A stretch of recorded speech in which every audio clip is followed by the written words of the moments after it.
بسم اللہ الرحمن الرحیم۔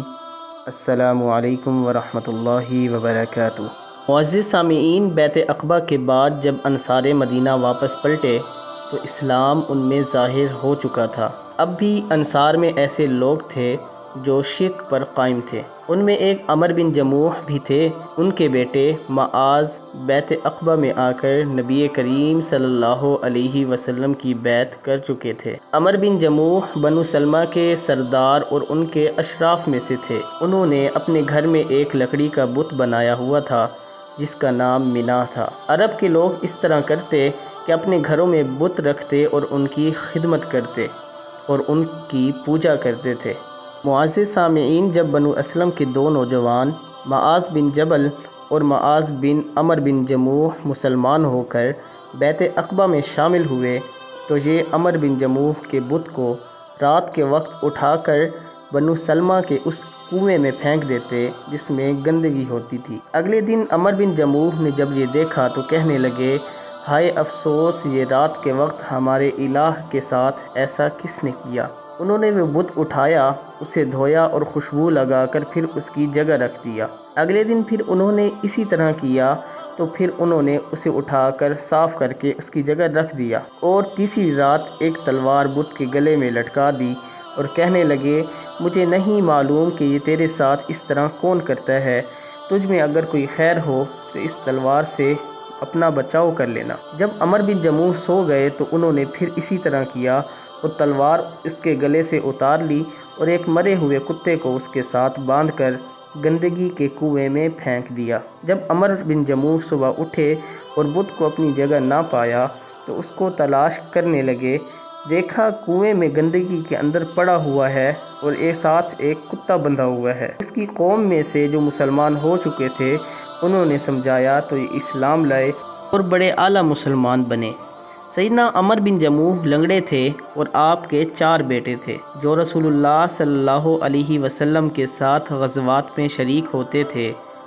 حضرت عمر بن جموح کو بھی شوق ہوا کہ وہ جہاد میں شریک ہوں اور ان کے بیٹے کہنے لگے، اللہ نے آپ کو رخصت دی ہے، آپ سے جہاد کی فرضیت ساقط کر دی گئی ہے، لہٰذا آپ آرام سے بیٹھیں، ہم جہاد کرتے ہیں۔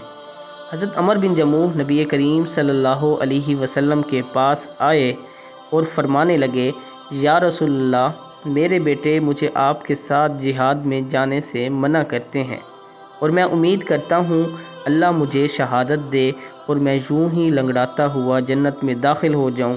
تو رسول اللہ صلی اللہ علیہ وسلم نے فرمایا، ویسے تو اللہ نے تجھ سے جہاد کو ساقط کر دیا ہے، اور اس کے بیٹوں کو فرمایا، اپنے باپ کے لیے دعا اور مدد کرو، شاید اللہ ان کو شہادت سے نواز دے۔ حضرت ابو قتادہ رضی اللہ عنہ سے روایت ہے کہ عمر بن جموح رضی اللہ عنہ آپ کے پاس تشریف لائے اور کہنے لگے، یا رسول اللہ، آپ کا کیا خیال ہے کہ میں اللہ کی راہ میں جہاد کروں اور اسی حالت میں شہید ہو جاؤں تو میں اپنے صحیح قدم کے ساتھ جنت میں داخل ہو جاؤں گا؟ آپ کا ایک پاؤں لنگڑا تھا۔ آپ علیہ الصلوۃ والسلام نے فرمایا، ہاں، آپ اور آپ کے بھائی کے بیٹے جنگ احد میں شہید ہو گئے۔ رسول اللہ صلی اللہ علیہ وسلم کا ان سے گزر ہوا تو فرمایا، میں دیکھ رہا ہوں کہ یہ جنت میں اپنے صحیح قدم سے چل رہے ہیں۔ آپ علیہ الصلوۃ والسلام نے آپ کے بھتیجے اور آپ کو ایک ہی قبر میں دفنانے کا حکم دیا۔ اس طرح عمر بن جموح بھی ان میں سے ایک ہو گئے جن کو جنت کی بشارت ملی۔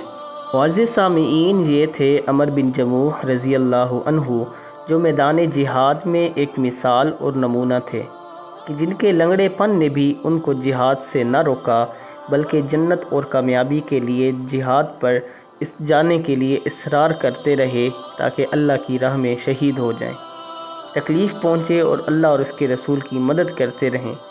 آپ بہترین اصحاب رسول اللہ صلی اللہ علیہ وسلم میں سے تھے۔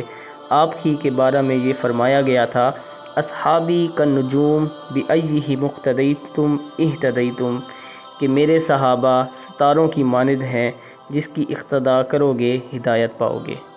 اللہ رب العزت سے دعا ہے کہ اللہ رب العزت ہمیں صحابہ کرام کے نقش قدم پر چلنے کی توفیق عطا فرمائے، آمین ثم آمین۔